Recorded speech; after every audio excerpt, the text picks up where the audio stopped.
जो भी मानो सरकार ने वायदे किए थे उस पर खरी नहीं उतर रही। टेंडरिंग को क्या मानते हो, सही है या गलत है? गलत, बिल्कुल गलत। और सरकार ने तो लोगों को उस सीएससी के चक्कर काटने के लिए छोड़ दिया है। फैमिली आईडी बनी हुई है? हाँ, फैमिली आईडी काफी लोगों की बनी हुई है, मेरे पास भी कई लोग आते हैं। सही कितनों की बनी हुई है? सही तो वो मतलब लगभग है नहीं। अब अपने आप ही इनकम उनकी बढ़ जाती है, फिर कम हो जाती है, पता नहीं क्या सिस्टम बना रखा गाँव में क्या 10 ही लोग गरीब है? हाँ जी, गांव के अंदर सिर्फ उनके हिसाब से 10 लोग गरीब है, बाकी ऐसे ही देख बने। सकते हैं स्वास्थ्य के नाम पर अस्पताल नहीं है।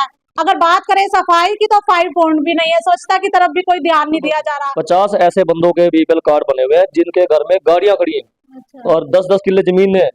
जो गरीब है, जिनको जरूरत है, उनके बने हुए हैं। जो एक्चुअल गरीब है उनके नहीं बने हुए। परिवार में 5 से 4 या 3-4 सदस्य भी होंगे, सदस्य। जान को जोखिम में डालकर वो रह रहे हैं, तो ऐसे में अगर उन्हें कुछ हो जाता है तो कौन जिम्मेवार होगा? अभी पीछे से चंडीगढ़ से आएंगे, चंडीगढ़ से आश्वासन नहीं मिलता है, मतलब धरातल पे कोई काम नहीं कुछ ज्यादा ही रोजगार नहीं दे दिया?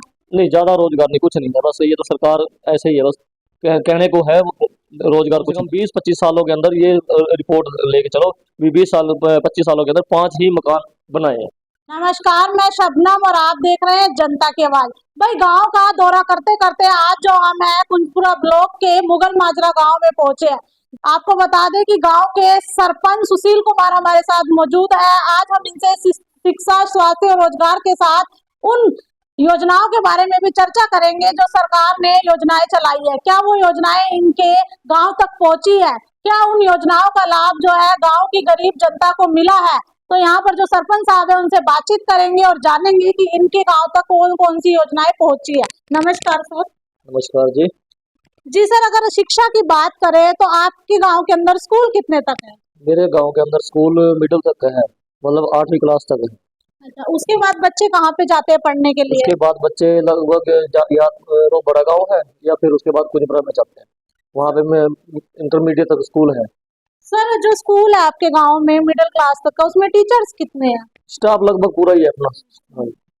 और जो बच्चे जो है 8वीं के बाद पढ़ने के लिए बाहर जाते हैं तो रोडवेज बस आती है आपके गांव में? रोडवेज बस नहीं है। तो ऐसे तो दिक्कतें होती होंगी बच्चों को जाने में? काफी दिक्कत होती है बच्चों को। ये इधर गाँव से 2-2.5 किलोमीटर दूर है बड़ा गाँव, और जो साथ में जंगल भी है, उसके अंदर बच्चे जाते हैं साइकिल वगैरह पे, कुछ पैदल चले जाते हैं, तो काफी परेशानी का सामना करना पड़ रहा है। तो सर, इसके लिए आपने कहीं अपील नहीं किया? मैंने काफी बार अपील किया हुआ है, जीएम रोडवेज को नाम भी एक दे रखी है, तब तक भी अभी फिलहाल कोई काम नहीं हुआ। अभी कुछ दिन पहले हम गए थे जीएम रोडवेज पे, तो उन्होंने आश्वासन दिया कि आपके गांव में बस लग जाएगी। सर, बात करें सामुदायिक स्वास्थ्य केंद्र है आपके गांव में? नहीं, सामुदायिक स्वास्थ्य केंद्र नहीं है। अच्छा, स्वास्थ्य के लिए की बात करें तो सामुदायिक स्वास्थ्य केंद्र भी नहीं है। इलाज के लिए गांव वासियों को दिक्कत नहीं होती? दिक्कत बेशक होती है, फिर आजकल यहाँ से कम से कम 4 किलोमीटर दूर कुंजपुरा सीएससी है, तो वहाँ चले जाते हैं इलाज के लिए, वहाँ पे भेज देते हैं जो भी मान लो बीमारी वगैरह होती है जो भी है। बाकी रही सब तो सरकार की सुविधा अनुसार एम्बुलेंस वगैरह है, कोई भी दिक्कत आ जाती है तो एम्बुलेंस को बुला के उसी टाइम वहाँ पे रेफर कर दिया जाता है। सर, बात करें रोजगार की तो कितने युवाओं को रोजगार मिला आपके गांव से? यहाँ पे तो काफी इंडस्ट्री एरिया भी है, तो लगभग सभी लोगों को सरकारी जॉब तो कहीं भी मिल नहीं रही है, आजकल प्राइवेट जॉब काफी मिल रही है। 9.5 सालों में कितने युवाओं को रोजगार मिला आपके गांव से? 9.5 सालों में हमारे गांव के अंदर 4-5 लड़के जो हैं वो सरकारी नौकरी पे हैं, और बाकी जो लगभग हैं अपना गांव के इधर इंडस्ट्री एरिया है उसके अंदर काम करते रहते हैं। सर, कुछ ज्यादा ही रोजगार नहीं दे दिया? नहीं, ज्यादा रोजगार नहीं, कुछ नहीं है, बस ये तो सरकार ऐसे ही है, बस कहने को है, रोजगार कुछ नहीं है। सर, शिक्षा, स्वास्थ्य और रोजगार के साथ छतें भी जरूरी होती है। गांव के अंदर ऐसी कितनी छतें हैं जो कड़ियों वाली है? मेरे गांव के अंदर लगभग 40-50 मकान ऐसे हैं जो कड़ियों वाले हैं, और उनकी इतनी भी कैपेसिटी नहीं है कि वो अपना मकान खुद बना सके, और उनके पास कोई जमीन, कोई जायदाद कुछ नहीं है। और उन्होंने उनका नाम भी आया हुआ है पीएमआई वगैरह में, कुछ 20 लेडीज का नाम आया हुआ है, उसमें से एक बंदे का नाम तक मतलब अभी तक मकान नहीं बना।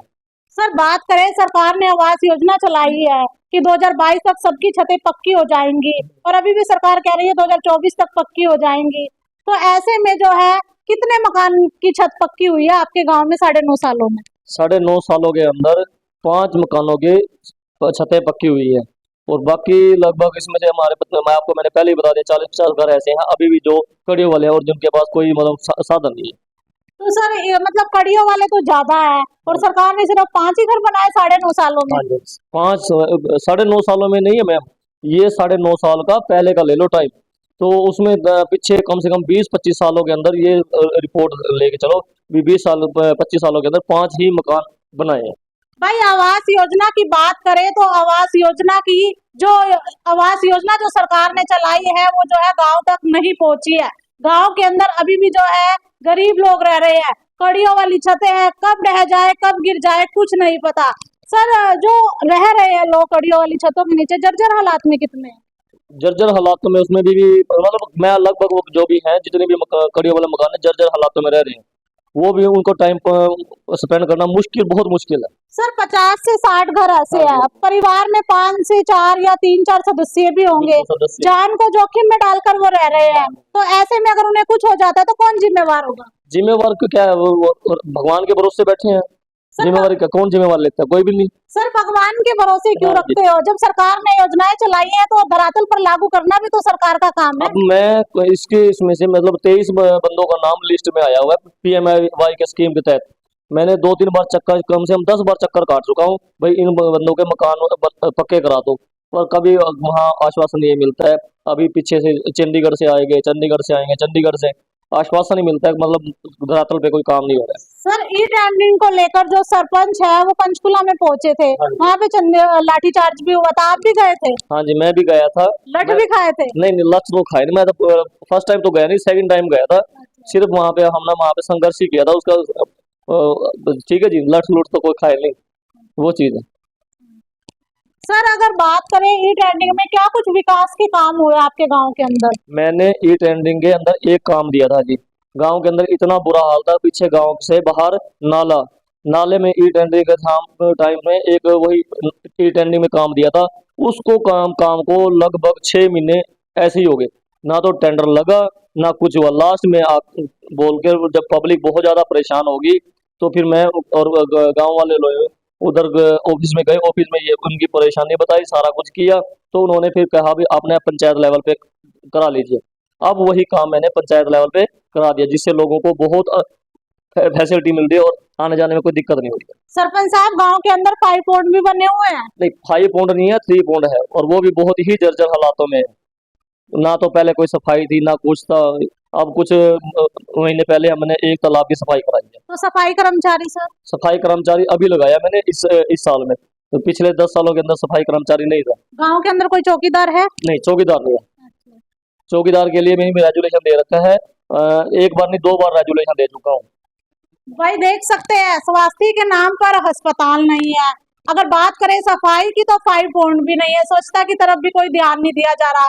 और बातचीत कर लेते हैं जी सर, जो BPL राशन कार्ड है वो कितने बने हुए हैं? बीपीएल राशन कार्ड तो मतलब काफी बने हुए हैं। उनमें भी लगभग 50 ऐसे बंदों के बीपीएल कार्ड बने हुए हैं जिनके घर में गाड़ियां खड़ी हैं अच्छा। और 10-10 किले जमीन है। जो तो गरीब है जिनको जरूरत है उनके बने हुए नहीं, हैं? जो एक्चुअल गरीब है उनके नहीं बने हुए। अच्छा। अभी भी मेरे पास लिस्ट पड़ी है जिनके अंदर कम से कम 50 बीपीएल राशन कार्ड है, उनके घर अपनी अपनी जमीनें हैं, सारा कुछ है। फिर भी जो गरीब आदमी है जिसके पास कोई जमीन एक इंच जमीन भी नहीं है, इनकम का कोई सोर्स नहीं है, दिहाड़ी मजदूरी करते हैं, उनके पास राशन कार्ड नहीं बना। भाई सुन लीजिए, जिनको राशन कार्ड की जरूरत नहीं है उनके जो है राशन कार्ड बने हुए हैं, उनको सरकारी राशन मिल रहा है। एक्चुअल में जो जिनको जरूरत है, जो जरूरतमंद लोग हैं, उनको जो है कोई लाभ ही नहीं मिल रहा योजनाओं का। देख सकते हैं कितनी सारी दिक्कतें हैं यहाँ पर। मैडम जी, अब पता क्या था, अब हमारे पिछले मुख्यमंत्री श्री मनोहर लाल खट्टर जी ने जो स्कीमें चलाई थी, अब ये परिवार पहचान पत्र था। अब परिवार पहचान पत्र के अंदर पूरी फैमिली, जॉइंट फैमिली आ जाती है। फैमिली आईडी बनी हुई है? हाँ, फैमिली आईडी काफी लोगों की बनी हुई है, मेरे पास भी कई लोग आते हैं। सही कितनों की बनी हुई है? सही तो वो मतलब लगभग है नहीं। अब अपने आप ही इनकम उनकी बढ़ जाती है, फिर कम हो जाती है, पता नहीं क्या सिस्टम बना रखा। गरीब आदमी तो धक्के खा रहा, उसका राशन कार्ड नहीं बन रहा।